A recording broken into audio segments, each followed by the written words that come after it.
This is Ernest Lamont. I'm a reporter for the Southland Journal. Greetings, this is Pastor Chris Butler. I am a candidate for Congress in the 1st District of Illinois. Okay. Pastor Chris, thank you so much for joining us today. Thank you so much for having me, Ernest. Can you talk a little bit about what prompted your decision to run for the 1st District?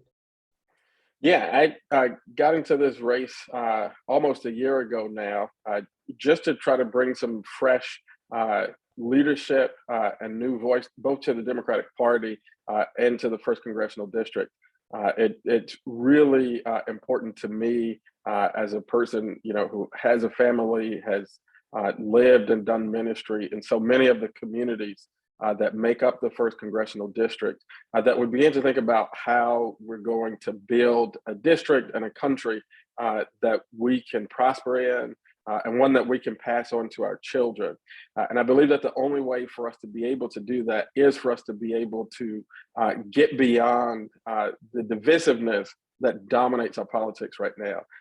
And I just feel like the way that we can do that is to begin to insert fresh new voices that are bringing fresh new perspective, sort of active, engaged leadership in the United States Congress, so that we can actually start to move things forward.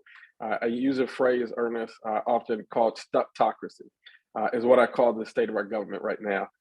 It's stuck in a constant state of distress, people fighting against each other along ideological lines, party lines, all those types of things. And the problem with stuckocracy is that it works if you're wealthy and powerful and you don't need government to do much. Stuckocracy works because government doesn't function.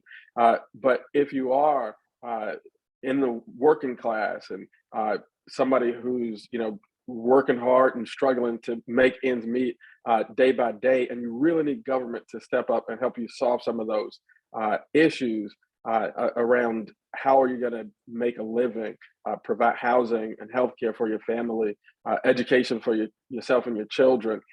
You need government to get involved in those things. Well, stuckocracy doesn't work for you. You need government to function.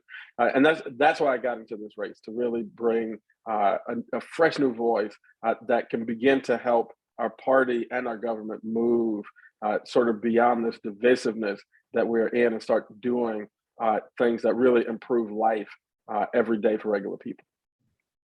And can you talk about some of the platforms that are very important to you and you believe essential when it comes to you as a candidate?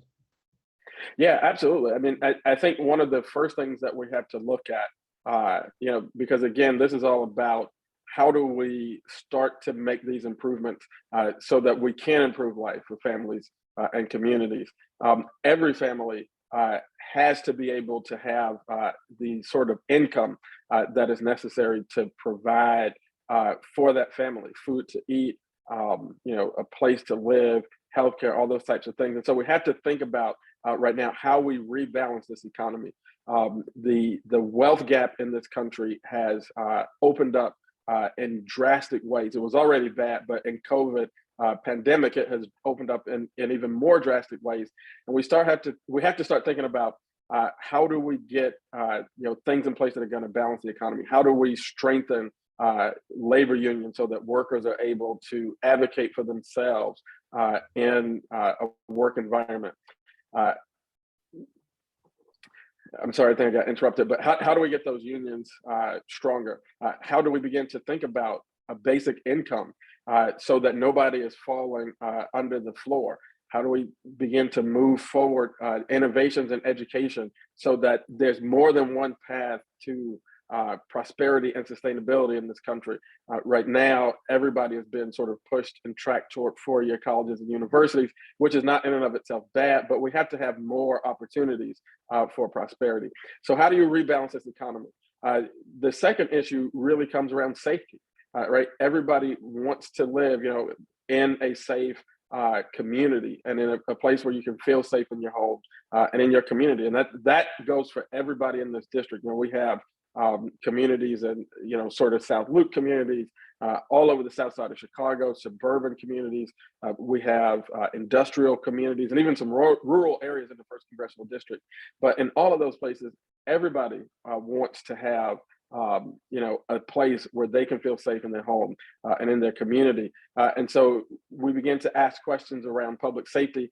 I see short-term and long-term solutions here, right? You need to have short-term solutions that enable folks to be able to build the kind of partnership with a strong law enforcement so that we can enforce the laws that are on the books, make sure that crime doesn't happen in our communities. When somebody does step outside the boundaries of sort of the agreements that we have made in society, and commit a crime in our communities, that cannot be tolerated in our communities. And then over the long term, how do we build up our families? How do we build up that social network? Begin to do the kind of anti-poverty programs that I just talked about, so that we're not tracking people for sort of violence and that type of thing in our communities. And then the third issue that is really important to me, and I think very important to all of us, is restoring this democracy, making sure that folks are able to access the ballot and are free to vote. And that, yes, means protecting the right to vote the way that has been talked about a lot in media, but it also gets into how do we change the dynamic where in so many places around this country and in the first congressional district, we see it all the time where it's so often elections are controlled by the few. Folks who hold political power are involved with political machinery, are connected to political donors. How do we open up that process so that different voices are able to be involved in our democracy, both when we have elections and then as we run the government? So that means that we got to get big money out of our politics. That means we have to start to think about how do we open up political processes so that folks who maybe take a different view from either one of the major political parties that we have right now can actually find a legitimate way into the discourse. So these things are very important to me because I think they're important to the people of the first congressional district, and I think they are how we begin to move the ball forward. And like I say, make those improvements that are going to make life better for people every day. And can you talk a little bit about your background in general, not only your career, but some of the things that you advocated before through education and other entities? Yeah, so I am first, a husband. I've been married to my wife Aziza for 15 years. We have 5 wonderful little children, all little people, 10, 8, 6, 4, and 3 months. And so that's really the core of who I am. I grew up not too different from a lot of people in the first congressional district.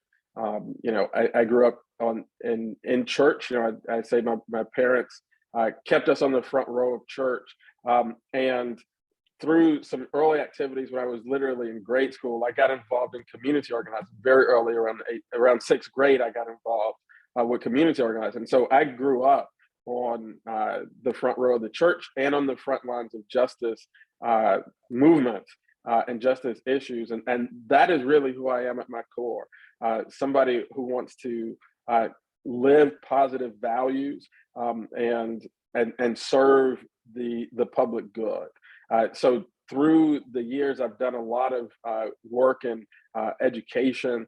I was the deputy campaign manager for an organization called A+ Illinois that fought to make our school funding system more just and more fair. I was involved in New Schools for Chicago that opened up a lot of schools in Chicago so that parents could have more options in terms of how to find high quality school options for their children. Went on from that work to launch an organization called Parent Power Chicago that was really focused on putting a lot of tools in the hands of parents so that parents can become better and stronger and more equipped advocates for their children's educational success and then overall life success. I've worked in a ton of campaigns and fought for campaign finance reform with Illinois Citizen Action, fought for sort of freedom of religion with the AND campaign and freedom for people of faith to practice their their faith, bring their faith into the civic discourse a bit. So I've been involved in a lot of efforts. It's really just who I am at the core. I mean, I started in this stuff so early in life that it's how I'm oriented. It's how my family has oriented itself. It's the breath and sort of the beating heart of the ministry that I've done. In the church that I lead, we do a ton of community outreach and feeding folks and helping folks access COVID testing in these last 2 years and COVID vaccines. Just trying to serve, live my values and serve the public good.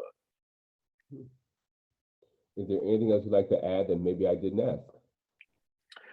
I think that, one thing that I really try to exhort people, you look at, Pastor Chris Butler is running for Congress, and, I got into this race long before the incumbent dropped out of the race. But a few weeks ago, the incumbent did drop out of the race.